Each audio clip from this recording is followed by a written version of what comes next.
Hello friends, welcome to career talks. ഇന്ന് നമ്മുടെ ഒപ്പം ഉള്ളത് അനുപമയാണ്. Anupama, welcome to career talks with അവോധ.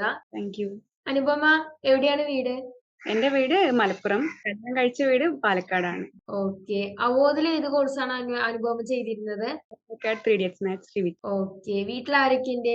വീട്ടില് അച്ഛൻ, അമ്മ, 2 അനിയത്തിമാര്. പിന്നെ ഏട്ടന്റെ വീട്ടില് ഒരു മോൻ, പിന്നെ അച്ഛൻ, അമ്മ മാത്രമേ ഉള്ളൂ. ഓക്കെ. അവോധിൽ ഈ കോഴ്സ് എടുക്കണേ മുന്നേ എന്തായിരുന്നു അനുപമ പഠിച്ചിരുന്നത്? ഡിപ്ലോമ എഞ്ചിനീയർ സ്റ്റുഡന്റ് ആയിരുന്നു ഇവിടെ പാലക്കാട് MF കോളേജ്. ഓക്കെ. അപ്പൊ ഡിപ്ലോമ എടുത്തിട്ട് ഈ ഒരു കോഴ്സ് എടുക്കാനുള്ള കാരണം എന്തായിരുന്നു അവോധയില്? എനിക്ക് ഡ്രോയിങ് ഭയങ്കര ഇഷ്ടമായിരുന്നു. അപ്പോ ഇങ്ങനെ പെട്ടെന്ന് ഡ്രോപ്പ് ചെയ്യേണ്ടി വന്നിട്ടുണ്ടായിരുന്നു. അപ്പോ തുടർന്ന് എനിക്ക് അത് കണ്ടിന്യൂ ചെയ്യാനുള്ള ഒരു ആഗ്രഹം കൊണ്ട് ഞാൻ ഫ്രണ്ട്സിന്റെ അടുത്തും ഇങ്ങനെ ഓൺലൈനായിട്ട് നോക്കിയിട്ടുണ്ടായിരുന്നു. അപ്പോഴാണ് അവോധനെ പറ്റി അറിഞ്ഞത്. അപ്പോ ജസ്റ്റ് ജോയിൻ ചെയ്തു. അന്ന് ചോദിച്ചിട്ട് എല്ലാവരുടെ അടുത്തും ഒന്ന് അന്വേഷിച്ചു എന്താ ഫീഡ്ബാക്ക് എന്താന്നൊക്കെ നോക്കി. അപ്പോ കുഴപ്പമില്ലാതെ കഴിഞ്ഞപ്പോ ജോയിൻ ചെയ്തു. ഓക്കെ. എത്ര മാസം കൊണ്ടാണ് കോഴ്സ് കംപ്ലീറ്റ് ചെയ്തെടുത്തത്? കംപ്ലീറ്റ് ചെയ്തിട്ടില്ല. റിവിറ്റ് 1 മാസം കൂടി ഉണ്ട് എനിക്ക് ചെയ്യാൻ. 1 മാസം കൊണ്ട്. ഓക്കെ. ഡൗട്ട് ക്ലിയർ സെഷൻ ഒക്കെ അറ്റൻഡ് ചെയ്തിരുന്നോ? ഉണ്ടായിരുന്നു. ഓക്കെ. ജാബ് സെക്ഷൻ എക്സ്പീരിയൻസ് ഒന്ന് ഷെയർ ചെയ്യൂ. ജാബ് സെക്ഷൻ വളരെ എക്സ്പീരിയൻസ് ആയിരുന്നു എന്ന് വെച്ചാല് ആദ്യമായിട്ടാണ് ഇങ്ങനെ ഒരു പ്ലാറ്റ്ഫോമിൽ വന്നിട്ട് ഇങ്ങനെ മീറ്റിംഗും ഇന്റർവ്യൂ ഒക്കെ അറ്റൻഡ് ചെയ്യുന്നത്. പെട്ടെന്ന് അങ്ങനെ ജോയിൻ ചെയ്ത സമയത്ത് ചെറിയൊരു പേടി ഉണ്ടായിരുന്നു. പിന്നെ സാർ അതുപോലെ അത്രയും ഫ്രണ്ട്ലി ആയിട്ടായിരുന്നു നമ്മുടെ അടുത്ത് നിന്നിട്ടുണ്ടായിരുന്നത്. അതുകൊണ്ട് നല്ലതുപോലെ അറ്റൻഡ് ചെയ്യാനൊക്കെ പറ്റിയിട്ടുണ്ടായിരുന്നു. ഓക്കെ. അപ്പൊ എത്ര ഇന്റർവ്യൂ അറ്റൻഡ് ചെയ്തിട്ടുണ്ടായിരുന്നു ജാപ്പില്? ജാപ്പിൽ 1 അറ്റൻഡ് ചെയ്തിട്ടുള്ളൂ.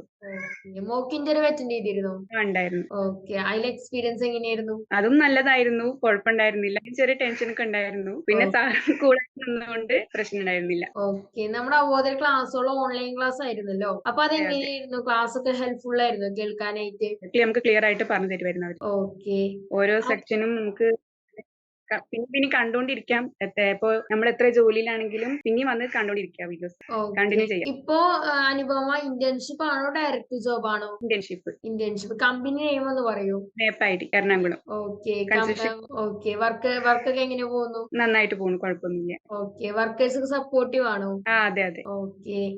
നമ്മുടെ അവോധയിൽ 2500 രൂപയാണ് ഫീസ് സ്ട്രക്ചർ എന്ന് ആദ്യം കേട്ടപ്പോ എന്താണ് ആദ്യം തോന്നിയത്? ഇത്രയും ഫീസ് മറ്റത് നമുക്ക് ഒരു കോഴ്സ് എടുക്കുമ്പോ ഇത്ര ഇത് കൊടുത്തു കഴിഞ്ഞാലേ പറ്റുള്ളൂ. പക്ഷെ ഇത് 2800 ഒരു ഇതില് കോഴ്സ് ചെയ്യാന്ന് പറ്റുന്ന ഇങ്ങനെ ഒരു നമുക്ക് ഇനി പൈസ ഇല്ലെങ്കിൽ പോലും മറ്റുള്ളവർക്ക് ചെയ്തു കൊടുക്കാൻ പറ്റുന്ന ഒരു കോഴ്സല്ല. ഫീ ആയിരുന്നു ഇത്. ഓക്കെ. ഫ്രണ്ട്സിനോട് സജസ്റ്റ് ചെയ്തിരുന്നു അവോധയിലെ കോഴ്സിനെ കുറിച്ച്? 2 പേര് ചെയ്തിട്ടുണ്ടായിരുന്നു. ഇപ്പോഴും ചെയ്തുകൊണ്ടിരിക്കുന്നവര്. ഓക്കെ. വീട്ടുകാരെന്തായിരുന്നു ഈ ഒരു കോഴ്സ് എടുക്കുകയാണ് 2800 രൂപയാണ് ഫീസ് എന്നൊക്കെ പറഞ്ഞപ്പോ വീട്ടുകാരുടെ അഭിപ്രായം എന്തായിരുന്നു? സപ്പോർട്ടീവ് ആയിരുന്നു.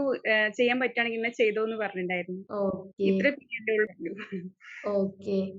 ഇപ്പൊ ഈ ഒരു കോഴ്സ് എടുത്തു, ഇപ്പൊ ഇന്റേൺഷിപ്പ് ശരിയായി. ഇപ്പൊ എന്താണ് അവോധനെ കുറിച്ചിട്ട് അനുപമയ്ക്ക് പറയാനുള്ളത്? എനിക്ക് പറയാനുള്ളത് ഇനി ഇങ്ങനെ പഠിക്കാൻ ആഗ്രഹമുള്ളവർക്ക് പറ്റിയൊരു പ്ലാറ്റ്ഫോം ആണ് അവോധ. ഡിസ്കണ്ടിന്യൂ ആയിട്ടുള്ള കുറെ ആൾക്കാരുണ്ടാവുമല്ലോ കോഴ്സ് ഇനി ചെയ്യാൻ പറ്റില്ല. അപ്പൊ വീട്ടിലിരുന്നിട്ട് നമുക്ക് ചെയ്യാൻ പറ്റുന്ന ഒരു പ്ലാറ്റ്ഫോം ആണ്. അപ്പൊ പറയാനുള്ളത് തന്നെ. അനുപമ, അപ്പൊ ഇത്ര നേരം നമുക്ക് നല്ല ഫീഡ്ബാക്ക് തന്നതിന് thank you. Thank you for joining career talks with Avodha. Thank U.